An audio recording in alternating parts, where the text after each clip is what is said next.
Hey, what's going on, everyone? Thank you for watching. We've got you guys an update on a massive severe weather outbreak that is looking possible for the Great Plains all the way to the Ohio Valley next week, as well as record challenging warmth that's going to be with us for the last few days of this week. I've got all the details coming right up. All right, so thank you all for joining me here on this Wednesday evening. We have a lot to talk about. We're gonna be breaking down this big severe weather outbreak coming up, and then what to expect going forward, as always. All right, but to start out here with your current radar, you can see that we really don't have anything going on other than this minor storm system that's currently moving across the eastern United States, bringing some snow up there into New England, and then we've got rain farther south, all the way down towards Arkansas and Tennessee, where we have some thunderstorms that have been non-severe today. But they are dumping a lot of heavy rainfall, bringing some relatively gusty winds across Arkansas, Tennessee. This will be moving through northern Mississippi and Alabama tonight. Nothing to really worry about with that. No, severe threat with that. And then you got a lot of snow up here into Vermont, New Hampshire, and Maine. This will be bringing a couple of inches of some wet snow, but this won't be very heavy. I don't think it's going to be heavy enough to really accumulate to bring in any major snow totals, just with that system. All right, so we move on to your alerts. We don't really have anything, but we do have a dense fog advisory going out for northern Ohio into northeastern Pennsylvania. You've got high wind warnings still up for northwestern Montana.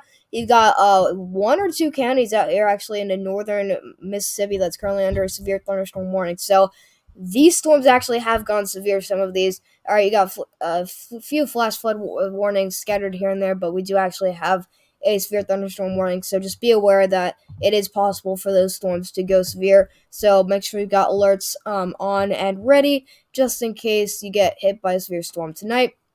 But here we go. We're going to take a look at the GFS model for this upcoming storm system. We're not going to compare the European model tonight because I do think that because the SPC has came out, or the SPC just product has came out for the system already, I think that we're not going to, I think we're just going to take a look at the GFS tonight.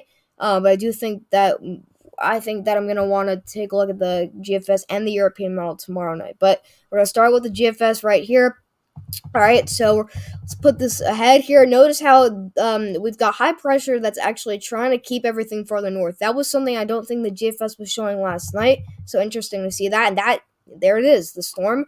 It just comes up farther north. This is that trough that's going to be pulling up this big storm. We saw how that piece of energy is going to be moving up or staying north, riding that jet stream. All right, this is now that dip in the jet stream. This whole trough, the whole idea is that we're going to see the trough stay up here. It's going to be up here in the north, and we're going to see a piece of energy come rolling down here through the southwest. That trough is going to it's going to pick up that storm as those two pieces of energy phase together, both the energy from the trough and the storm system we have here, that low pressure center. That's how you get your storm system. So this is what we got. We got a 986 millibar low. That's pretty far north. But what I could see happening here is we could actually see a lot of this energy become taken away of the trough itself. All right, way up there into Canada. And I think that would definitely support a bigger and more just, intense storm system. But what we see here is when we see a 986 millibar low. This is a Wednesday. What is this? This is Tuesday. Tuesday night. This is Wednesday morning, 1 in the morning. And boom, you got yourself a low here. This is a 985 millibar low, bringing some severe thunderstorms here to the Ohio Valley, Great Plains, actually areas, I would say areas to the east of the Great Plains. And then it's bringing some snow and wintry precipitation up north of the Great Lakes here into the north central United States, and a lot of heavy snow in between Minnesota and Wisconsin. Notice that that's right around that low pressure center. All right, does this do anything? Not really. It's still 986 millibar low or 988 millibar low.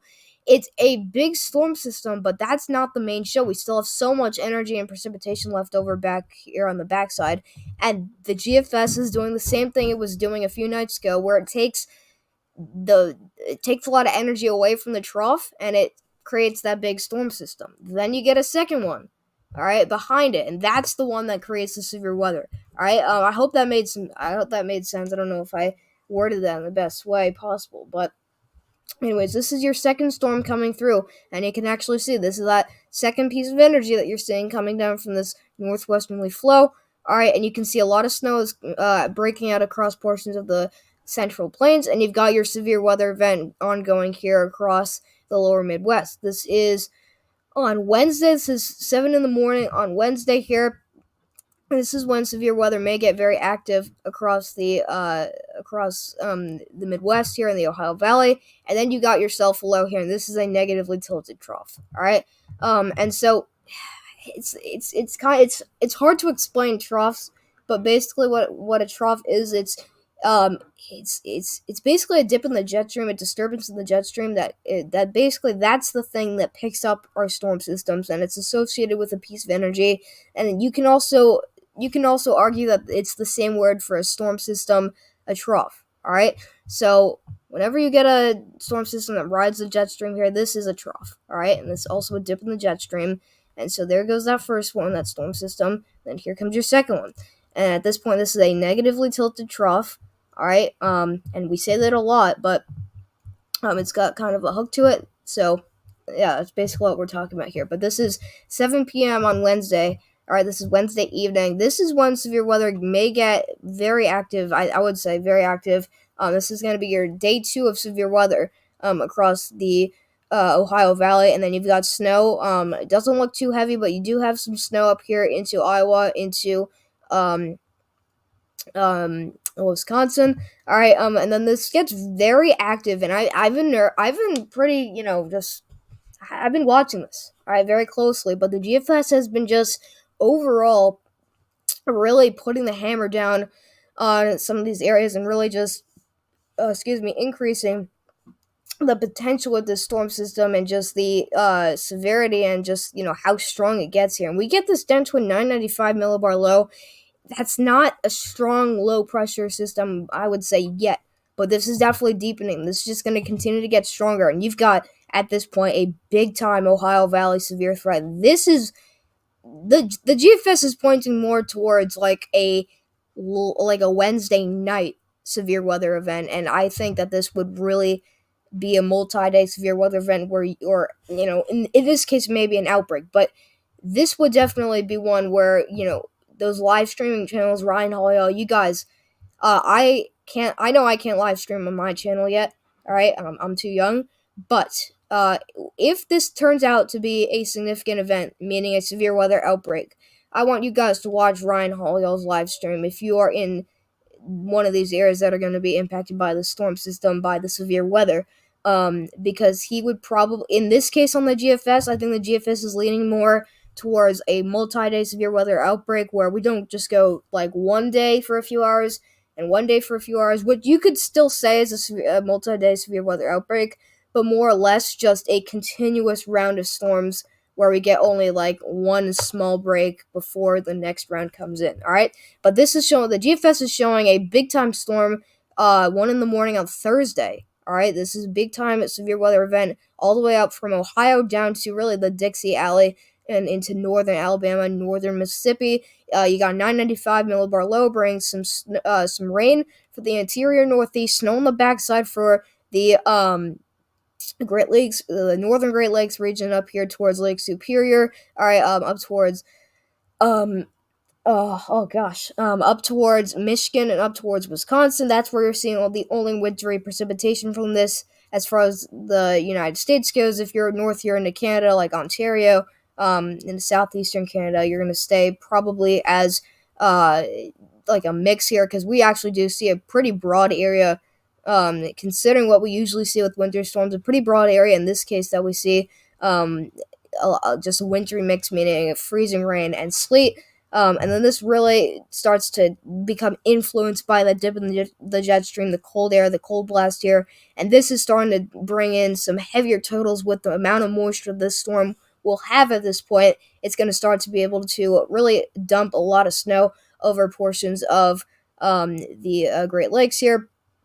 It's a 993 millibar low, and this is bringing rain all the way down to the Gulf Coast, but it's going to probably be bringing at least a line of storms at this point still Thursday morning across the eastern seaboard, and that moves on out. All right, so that's basically what we're expecting on the GFS model. This, guys, is a tricky storm to forecast, and I hope I can do the best job. But anytime this week, I may have some times where I'm just not going to be on my game, so I apologize about that in advance. I mean, that breakdown already wasn't as good as I usually am, but I'm just warning you guys, this is a very tricky forecast, and I know none of you would do this, but please don't, go out at me in the comments. Really, nobody would, but just saying that if there is anybody out there, it's a tricky forecast, and I just hope that you can all understand this. All right, but let's head over to our European model, our mid-level winds here. This is our 500 millibar height winds here, and so we're gonna take a look at the upper level winds and energy that we've got with the system. And so this is also going to be where we talk about our trough. So this is your northern jet stream where our trough is going to be digging down from, and you've got this Pacific jet stream that's still very amplified due to El Nino. All right, so this is what you got. You got the trough digging down. This is your piece of energy. You can actually see the low pressure right here where all this wind energy is kind of rotating around it.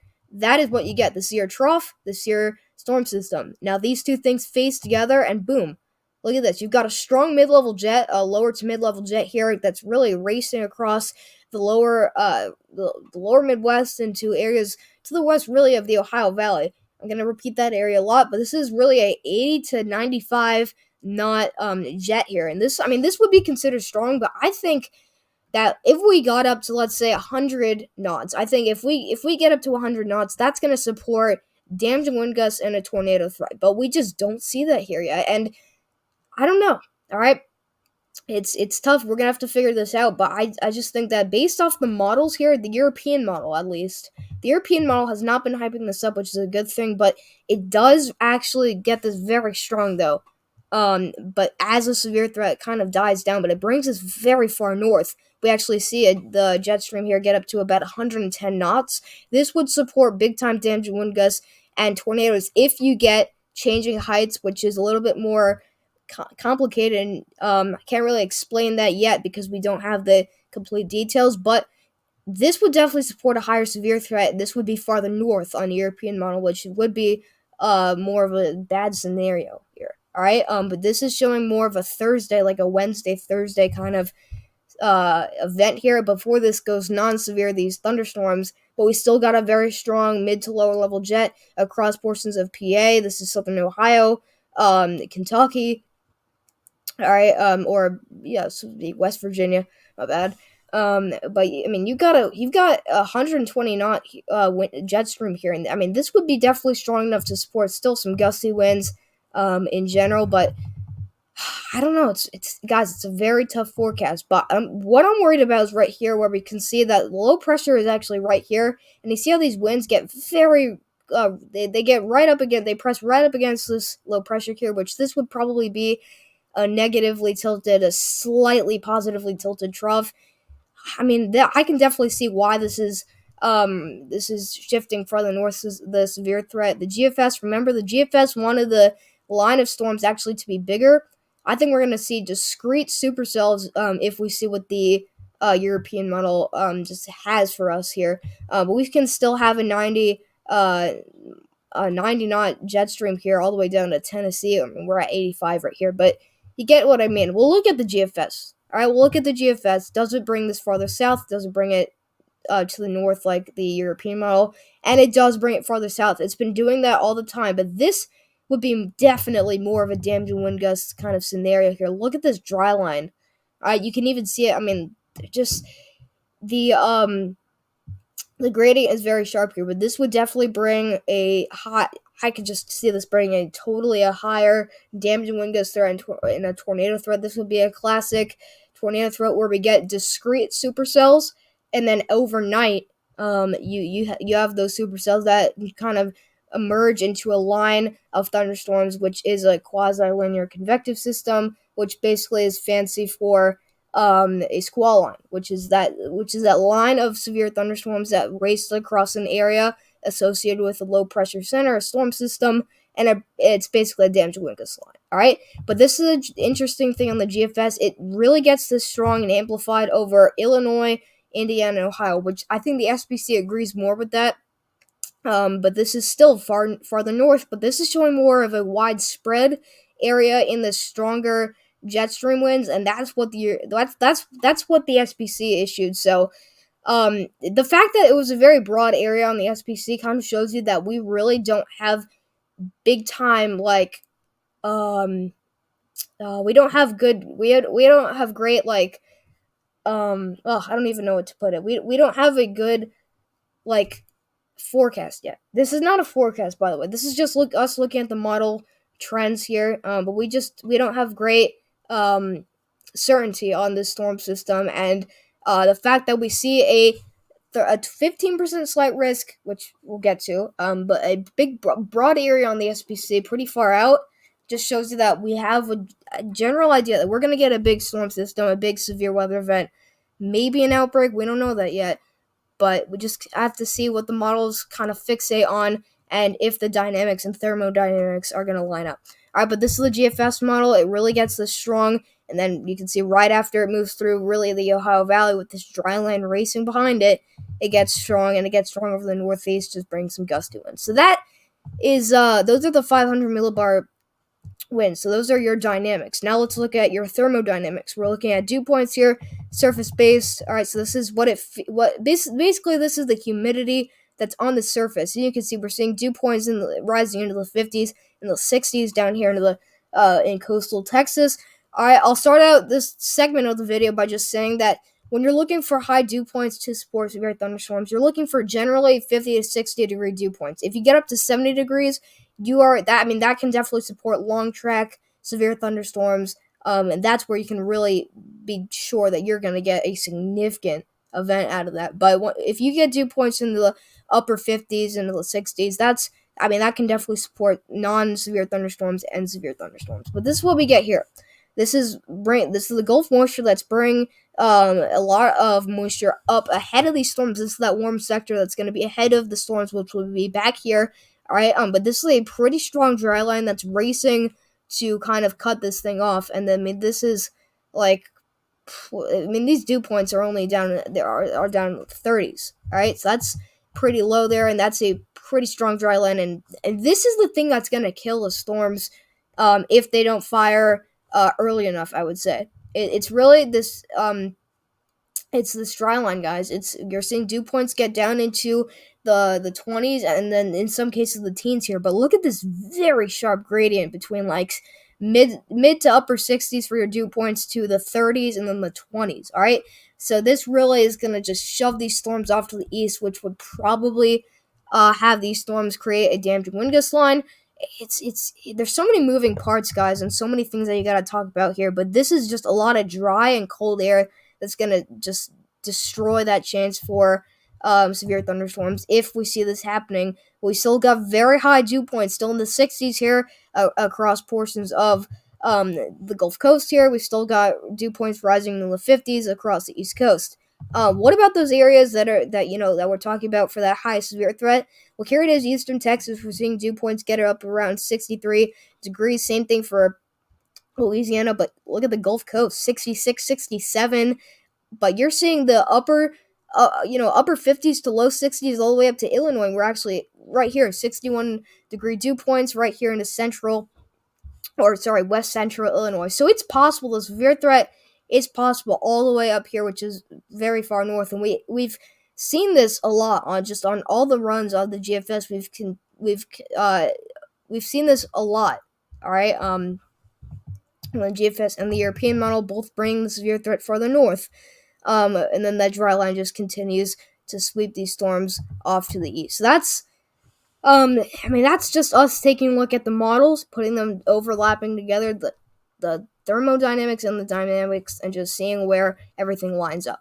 So this brings us to probably the most concerning part of our update, which is the SPC outlook. All right, we have not talked about severe weather in a long time, guys. I don't remember us having a really significant outbreak really ever. I don't think we've got up to a moderate risk in months. All right, yeah, definitely months. All right, so I mean, we just gotta make sure that we're staying alert with this system, but we definitely don't want to overhype it. I know there's a lot of hype going on right now, probably most likely because we haven't had a really significant outbreak yet. And I'm not saying that this is going to be an outbreak. I'm just saying that this will be definitely a significant severe weather event, but there definitely is a chance. The chance is there for this to become an outbreak. So this is your day 6 severe threat.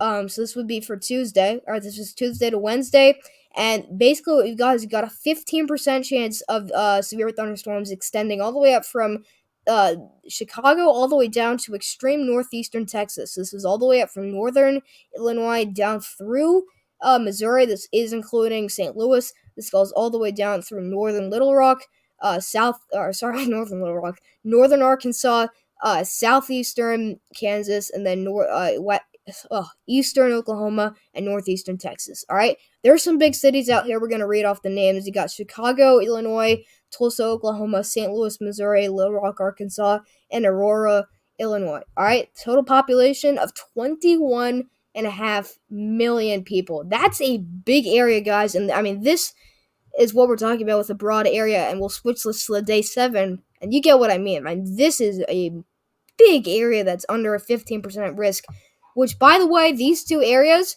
are both slight risks for severe thunderstorms.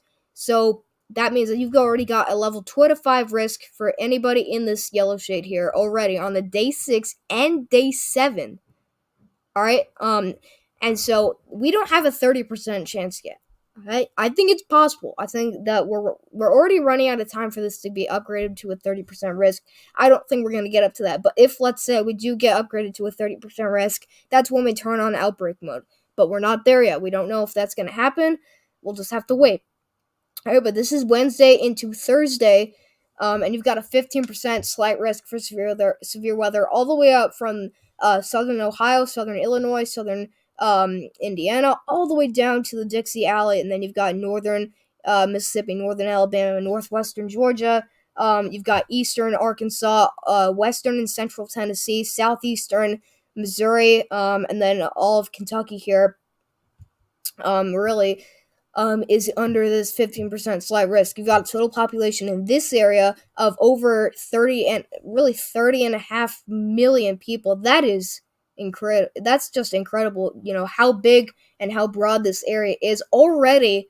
On the day 7, on the day 7, just severe weather forecasting day. You see, day 8 is it's very rare to get a slight risk on day 8. I don't know what's going on with me. I cannot talk this evening. But yeah, day 6 and day 7 is very rare, guys. You don't usually see this. But this just tells you that this is showing you the general area that has the most concern right now, and it shows you that there's pretty good, there's pretty good confidence that there will be a significant event. Again, we just don't know the specifics yet, and we don't know how big of an event this is going to be. We definitely know this will be a significant severe weather event.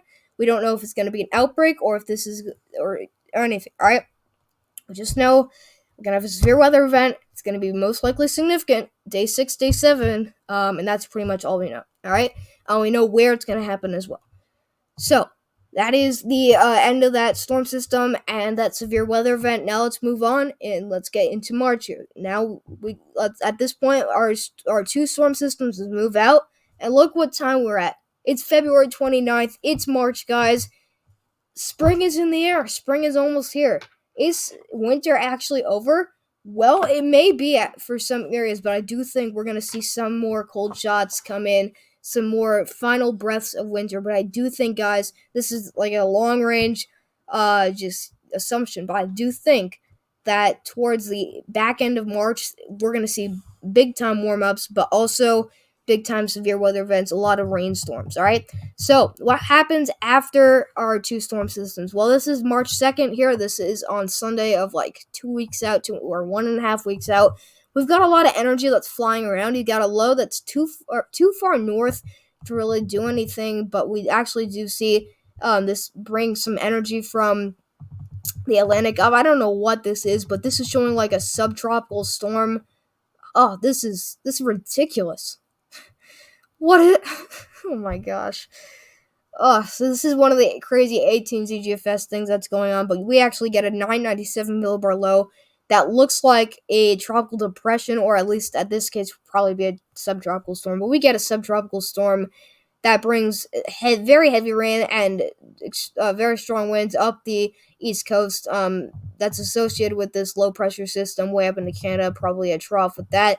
And that moves up into the northeast. That's wacky. That's just a 300 hours out thing on the 18 ZGFS that you don't want to mess with that. All right. But what happens behind that? Is there a signal? Not really. All right. This is way too far out, and it's on the 18 ZGFS, so there's really no point in looking at this.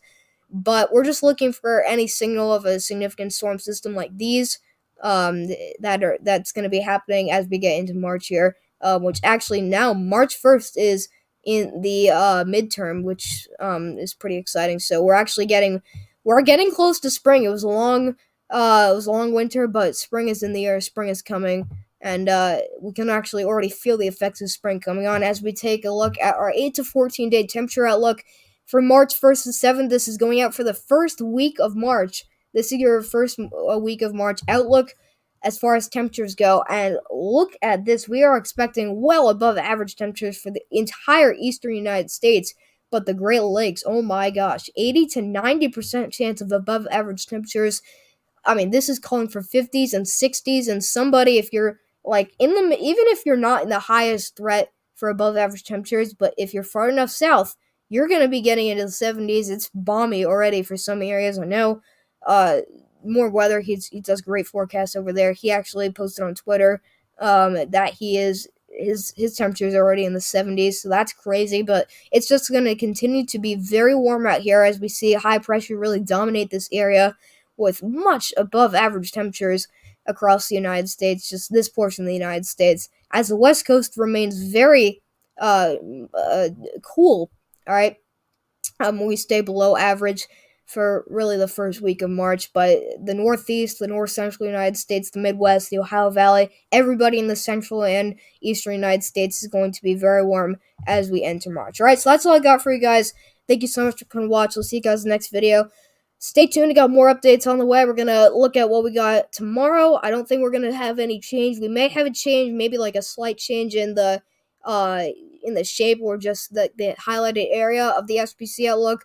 Where I don't think that there's any chance that we're going to get upgraded, or we may even get downgraded, but I don't think that there's a chance that we're going to get upgraded to a 30% on the SPC tomorrow. So probably going to be the same kind of look to it than as what we have today, for what we see tomorrow morning.